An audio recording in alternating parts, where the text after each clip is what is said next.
जब से रवीना ब्याह कर घर आई थी, विकास उसका देवर कम दोस्त अधिक बन गया। घर में और कोई तो था नहीं। राज की माँ पहले ही चल बसी थी। रवीना केवल 1 साल विकास से बड़ी थी और राज रवीना से 6 साल बड़ा। उम्र का फासला तो था ही, पर अपने पिता के निधन के बाद उनकी सारी जिम्मेदारियों को निभाते हुए राज और भी धीर गंभीर व्यक्तित्व का बन गया था। अपने मरने से पहले माँ ने रवीना से शादी करने को राजी कर लिया था और इस तरह रवीना राज की दुल्हन बनकर घर आ गई थी। राज की धीर गंभीर व्यक्तित्व में रवीना सहज न रह पाती, जबकि उसके उलट विकास का हंसमुख स्वभाव उससे मैच करता। दोनों की पसंद भी मिलती जुलती थी। अक्सर राज के पास समय ही नहीं रहता, ना ही काम के अलावा उसका कहीं में मन लगता। रवीना धमाल मूवी देखना चाहती थी। विकास 3 टिकट ले आया, पर राज उनके साथ नहीं गया। किसी तरह रवीना को अधिक साथ विकास का ही मिल पाता। वह उससे काफ़ी घुल मिल गई थी। दोनों की पसंद भी एक, मूवी हो या टीवी के प्रोग्राम, अक्सर समय मिलता तो साथ देखते।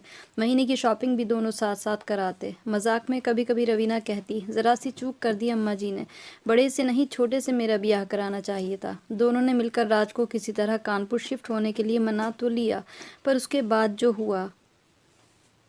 रवीना भाभी कहाँ हो आप? विकास ने अपना हेलमेट एक और रख दिया और दूसरे हाथ का पैकेट डाइनिंग टेबल पर रख दिया। बारिश की बूंदों को शर्ट से हटाते हुए वह फिर बोला, अब कुछ नहीं बनाना भाभी, अहमद की शॉप खुली थी अभी, बिरयानी मिल गई। और फिर किचन से प्लेटें लेने चला गया। रवीना रूम से बाहर आ गई। वह नौकरी के लिए इंटरव्यू देकर कानपुर से अभी अभी लौटी थी। रात के 8 बज रहे थे। पति राज अपने काम के सिलसिले में 1 सप्ताह से बाहर था, इसलिए वह विकास की मदद से आराम से इंटरव्यू देकर लौट आई, वरना राज उसे नहीं जाने देता, गुस्सा करता। विकास ने ही विज्ञापन देखा, फॉर्म भरवाया, टिकट कराया और ट्रेन में बिठाकर भी आया। सुबह शाम हाल भी पूछता रहा, तभी तो नौकरी पक्की हो गई। तो उसे बताकर रवीना को कितनी खुशी हुई थी। राज से तो शेयर भी नहीं कर सकती। अरे तुम बारिश में नाहक परेशान हुए विकास, मैं इतनी भी थकी नहीं हूँ, अभी बना लेती फट से कुछ। मालूम है 2-4 दिनों से तुम सूप ब्रेड टोस्ट ही से काम चला रहे होंगे। बाहर का खाना भी तुम्हें सूट नहीं करता। विकास के गीले कपड़ों को देखते हुए बोली, कपड़े बदल आओ, तब तक मैं अदरक वाली चाय बना लेती हूँ, पीनी है या नहीं? मैं उसे छेड़ते हुए बोली। उसे मालूम था उसके हाथ की अदरक वाली चाय विकास को पसंद है। हाँ भाभी, चाय मुझसे सही नहीं बनती, इसलिए ना ही नहीं, वह कहकर सिर खुजलाते हुए चेंज करने चला गया। वाह, मज़ा आ गया भाभी, लग रहा है बरसों बाद चाय पी रहा हूँ। वह कपड़े बदल कर आ गया था। हाँ, मुझे लग रहा है देवरानी का इंतज़ाम जल्दी ही करना पड़ेगा। वह मुस्कुराई। इतने सारे फ़ोटो देकर गई थी, कोई पसंद की? छोड़िए भाभी वह सब।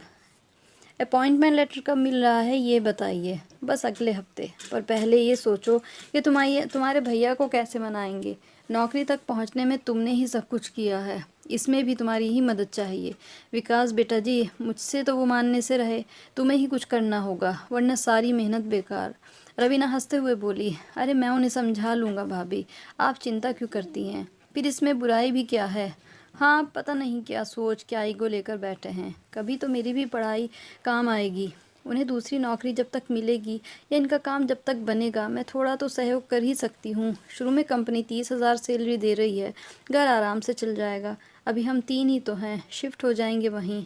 सो तो है, पर कुछ नहीं देवर जी, समझाओ उन्हें। वहाँ पापा का छोटा ही सही पर एक प्लॉट भी है, जिसे वे मेरे नाम कर गए हैं। बेकार ही तो पड़ा है, इस्तेमाल हो जाएगा। वहीं कोई बिजनेस कर लेंगे अपने पैसों से। घर की चिंता छोड़ दें, तुम भी उनके साथ लग जाओ। दोनों ही ऑटोमोबाइल इंजीनियर हो, साथ में जमकर काम करो। अपना काम सबसे बढ़िया। नौकरी तो ये दिल से करना भी नहीं चाहते हैं, बेकार ही पीछे पड़े हैं। तुम्हारे कहने पर शायद मान जाएं। हाँ, सही कह रही हैं आप। पहले क्यों नहीं आया ख्याल इस बात का? कहा था एक बार, मगर वही ईगो की बात है ना। ठीक है, मैं बात करता हूँ भैया से, पर आते ही मत करना। घर में रात 12 बजे तक पहुँचेंगे, सुबह का इंतज़ार कर लेना। विकास का उतावलापन देखकर रवीना ने कहा, हाँ हाँ भाभी, पर कल पहले आप ट्रीट तो दीजिए। इंटरव्यू सफल होने की खुशी में एक मूवी तो बनती है। डन, कहते हुए वह मुस्कुरा दी। जब से रवीना ब्याह कर घर आई थी, विकास उसका देवर कम दोस्त अधिक बन गया था। घर में और कोई तो था नहीं। राज की माँ पहले ही चल बसी थी। रवीना केवल 1 साल विकास से बड़ी थी और राज रवीना से कई साल बड़ा। उम्र का फासला तो था ही, पर अपने पिता के निधन के बाद उनकी सारी जिम्मेदारियों को निभाते हुए राज और भी धीर गंभीर व्यक्तित्व का बन गया था। अपने मरने से पहले माँ ने अपने पति के मित्र की लड़की रवीना से शादी करने को राज़ी कर लिया था। देख राज, बहुत जिम्मेदारी हो ली। बहन विदा कर दी, पापा का इलाज करवाया, विकास को भी पढ़ा लिखा रहा है, अगले साल उसकी भी नौकरी लग जाएगी। तुझे शादी करनी ही पड़ेगी, वरना मेरा। अम्मा, पंकज ने माँ को आगे नहीं बोलने दिया। तू हामी भर दे, मैं अभी फ़ोन कर देती हूँ प्रकाश जी को। इस तरह रवीना राज की दुल्हन बनकर घर आ गई थी। राज के गंभीर व्यक्तित्व में रवीना सहज न रह पाती, जबकि उसके उलट विकास का हंसमुख स्वभाव उससे मैच करता। दोनों की पसंद भी मिलती जुलती थी। अक्सर राज के पास समय ही नहीं रहता, ना ही काम के अलावा उसका कहीं मन लगता। रवीना को मूवी देखनी थी, विकास 3 टिकट ले आया। राज को ये सब बातें बचकानी लगती। ऐसी फिल्मों में मेरी कोई रुचि नहीं है, तुम दोनों ही देखाओ। विकास जानता था कि उसकी बोर कंपनी में वह भी एंजॉय नहीं कर पाएंगे। रवीना को अधिक साथ विकास का ही मिल पाता, वह उससे काफ़ी घुल मिल गई थी। दोनों की पसंद भी एक, मूवी हो या टीवी के प्रोग्राम, अक्सर समय मिलता तो साथ देखते। महीने की शॉपिंग भी दोनों साथ कराते। मजाक में कभी कभी रवीना कहती, ज़रा सी चूक कर दी अम्मा जी ने, बड़े से नहीं छोटे से मेरा ब्याह कराना चाहिए था। पसंद भी एक जैसी है, स्वभाव भी। विकास हेल्पिंग भी है, वरना मैं तो यहाँ गृहस्थी अकेले संभाल भी न पाती। दोनों ने मिलकर राज को किसी तरह कानपुर शिफ्ट होने के लिए मना लिया। इंडस्ट्रियल एरिया है भैया, चलो वहीं चलकर कुछ साथ करते हैं। यहाँ हर कोने में अम्मा की यादें बसी हैं। बड़ा खाली खाली सा लगता है। आपका भी मन नहीं लगता है, इसलिए बाहर रहते हैं।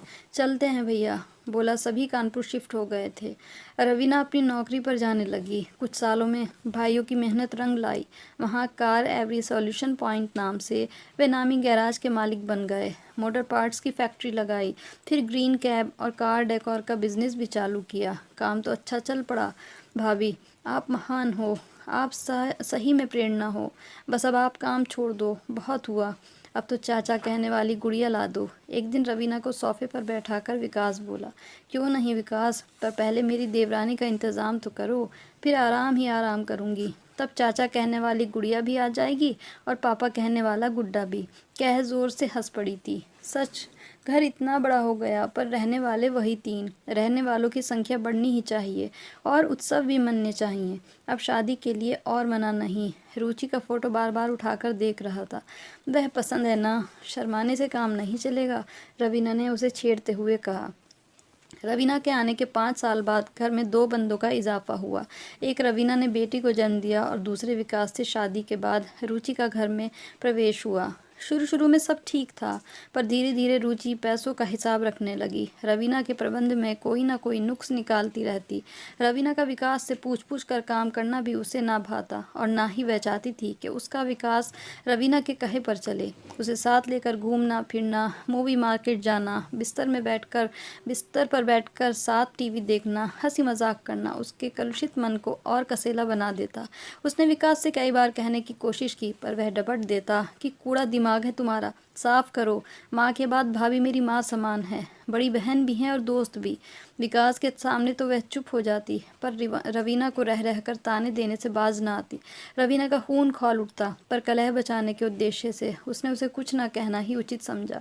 विकास से वह थोड़ी दूरी भी रखने लगी, जिससे रुचि को बुरा न लगे। अरे, इस बात का ध्यान रहता। रुचि को तब भी चैन नहीं आया। एक दिन उसने मौका पाकर राज के कान भरने चाहे। भैया, आप तो बड़े भोले हो, काम में इतना व्यस्त रहे हैं, कुछ जानते ही नहीं कि घर में क्या हो रहा है। क्या हो रहा है मतलब? तब रुचि ने अपने मन का सारा जहर उगल दिया। सुनकर राज उसी पर आप से बाहर हो गया। बोला, अच्छी, ऐसी घटिया बातें सोची भी कैसी तुमने?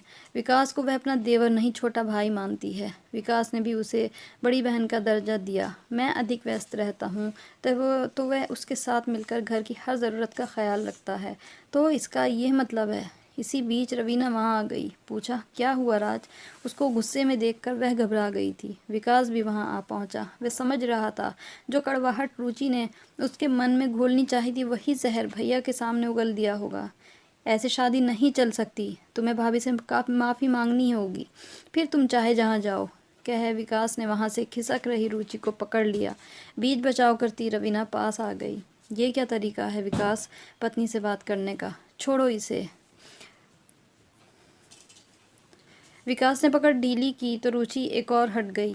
इसमें गलत क्या है? किसी भी नवविवाहिता को बुरा लगेगा कि उसका पति उससे अधिक दूसरे को महत्व दे रहा है। ये तुम्हारे साथ अकेले कुछ समय बिताना चाहती है तो इसमें हर्ज क्या है? हर जगह मुझे साथ ले चलो या हर बात में घुसी रहूं, ये भी ठीक नहीं। मैंने पंकज से पहले ही कहा था, विकास अब तुम शादीशुदा हो, तुम दोनों की अपनी लाइफ, अपनी प्राइवेसी होनी चाहिए। रवीना बोली। हाँ, रवीना ने मुझे पहले कहा था, मैं इसे नाहक गलत समझ रहा था। इसने ज़िद करके तुम्हें शादी की सालगिरह पर फ्लैट गिफ्ट करने के लिए ख़रीदवाया। ये तुम दोनों को सुखी देखना चाहती है। बिजनेस भी विकास के नाम से अलग करवाया। कह राज अलमारी से सारे पेपर्स निकाल लाया। तुम अगले हफ्ते क्या आज ही यह सब अपने पास रखो, जाओ तैयारी करो और खुश रहो। भैया भाभी मुझे माफ़ कर दीजिए, मैंने आपको गलत समझा। रुचि उसके पैरों में गिर पड़ी। विकास गुड़िया को गोद में उठाए उसके गाल पर प्यार करने के बहाने अपनी नम आंखों को पोंछ रहा था। रवीना समझ गई कि सबसे अलग जाने की कल्पना से ही विकास का दिल कितना आहत हो उठा। रवीना बोली, कोई नहीं देवर जी, पास ही तो हैं, दोनों जब चाहे आते जाते रहना। और फिर वही रुचि को प्यार से गले लगाते हुए बोली, ये मीत मेरा पर मनमीत तुम्हारा ही है, कहकर वह मुस्कुरा उठी।